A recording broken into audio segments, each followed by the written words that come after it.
Jeffrey Epstein की कहानी में एक बात तो है, जब भी लगता है कि बस अब सब कुछ सामने आ गया है, तभी कुछ नया निकल आता है। बिल्कुल कुछ ऐसा जो पूरी तस्वीर ही बदल देता है। हाल ही में फाइलों का एक नया जत्था सामने आया है और आज हम shadows of influence the Epstein transparency files report के कुछ अंशों की गहराई में उतरेंगे। और हमारा मकसद ये समझना है कि ये जो नई तस्वीरें हैं, ईमेल्स हैं, हाँ, और भारत तक पहुंचते कनेक्शंस, ये सब एप्स्टीन के नेटवर्क के बारे में क्या नया बताते हैं। तो चलिए इस मामले की परतें खोलते हैं। जरूर। तो शुरुआत करते हैं उन तस्वीरों से।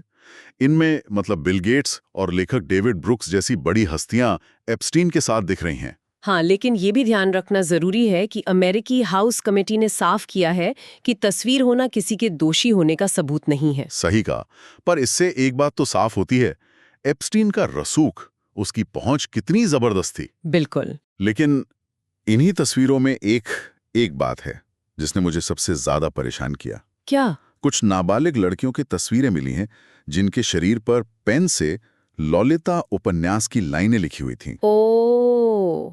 और ये वही उपन्यास है हाँ। जिसके नाम पर उसने अपने प्राइवेट जेट का नाम ललिता एक्सप्रेस रखा था। ये कोई इत्तेफाक तो नहीं हो सकता? बिल्कुल नहीं, हो ही नहीं सकता। और यहीं पर ये मामला सिर्फ अपराध से आगे बढ़कर एक बहुत ही सोची समझी और विकृत मानसिकता को दिखाता है। विकृत मानसिकता? लोलिता का बार बार इस्तेमाल करना ये बताता है कि वो अपने घिनौने कामों को एक तरह की थीम दे रहा था। ये कोई अचानक हुआ अपराध नहीं, बल्कि एक तयशुदा पैटर्न था। तो मतलब वो अपने अपराधों को एक साहित्यिक मोड़ देकर महिमा मंडित कर रहा था। शायद यही उसका मकसद था, अपने घिनौने कामों को एक कहानी का रूप देना जो उसे और भी ज्यादा खतरनाक बना देता है। वो सिर्फ एक अपराधी नहीं था, वो एक मैनिपुलेटर था। और ये तस्वीरें तो बस एक हिस्सा हैं। असली कहानी तो शायद डिजिटल रिकॉर्ड्स यानी ईमेल और चैट में छिपी है। बिल्कुल। और वो कनेक्शन भारत तक पहुंचते दिख रहे हैं। हाँ, कुछ ईमेल में भारतीय नेताओं जैसे पेट्रोलियम मंत्री हरदीप सिंह पुरी और कुछ भारतीय अरबपतियों का भी जिक्र है जो कथित तौर पर व्हाइट हाउस की यात्राओं से जुड़े थे। हाँ, और विपक्ष ने इस पर सवाल भी उठाए हैं, लेकिन सरकार की तरफ से कोई जवाब नहीं आया है। अच्छा, तो क्या इसका मतलब ये निकाला जाए कि ये लोग सीधे तौर पर किसी गलत काम में शामिल थे? नहीं, सीधा आरोप लगाना तो गलत होगा, लेकिन अगर हम इसे बड़ी तस्वीर में देखें तो ये मामला सिर्फ पार्टियों और मुलाकातों का नहीं है। एग्जैक्टली। सोचिए जरा, जब आपके पास दुनिया के सबसे अमीर और शक्तिशाली लोगों की निजी जानकारी हो, उनकी यात्राओं का ब्यौरा हो, तो आप सिर्फ एक मेजबान नहीं रह जाते, आप एक पावर ब्रोकर बन जाते हैं। ये तो जासूसी का एक अलग ही स्तर है। मतलब एक तरह का खुफिया जानकारी इकट्ठा करने का ऑपरेशन जो पार्टियों की आड़ में चल रहा था। इसकी आशंका बहुत मजबूत हो जाती है, खासकर जब हमें पता चलता है कि दस्तावेजों में रूस और यूक्रेन जैसे देशों के पासपोर्ट और वीजा मिलने की भी जानकारी है। अच्छा। हाँ, ये इस तरफ इशारा करता है कि एप्स्टीन का नेटवर्क शायद ब्लैकमेल के लिए भी जानकारी जमा कर रहा था।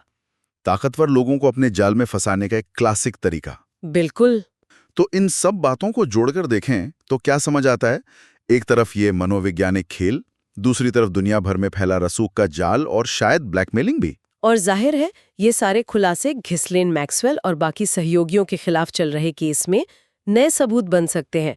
कानूनी तौर पर इसका असर तो होगा ही। ये मामला इतनी जल्दी शांत नहीं होने वाला। नहीं, ये वैश्विक राजनीति में लंबे समय तक गूंजता रहेगा। लेकिन जानते हैं, इन सब नामों और खुलासों के बाद मेरे दिमाग में जो सबसे बड़ा सवाल अटक गया है वो ये है। क्या? ये फाइलें हमें बताती हैं कि कौन-कौन एप्स्टीन के संपर्क में था, पर असली सवाल तो ये है कि वो कौन से सिस्टम थे, मतलब राजनीति, मीडिया और फाइनेंस में, जिन्होंने इतने बड़े और खतरनाक नेटवर्क को सालों तक फलने फूलने दिया।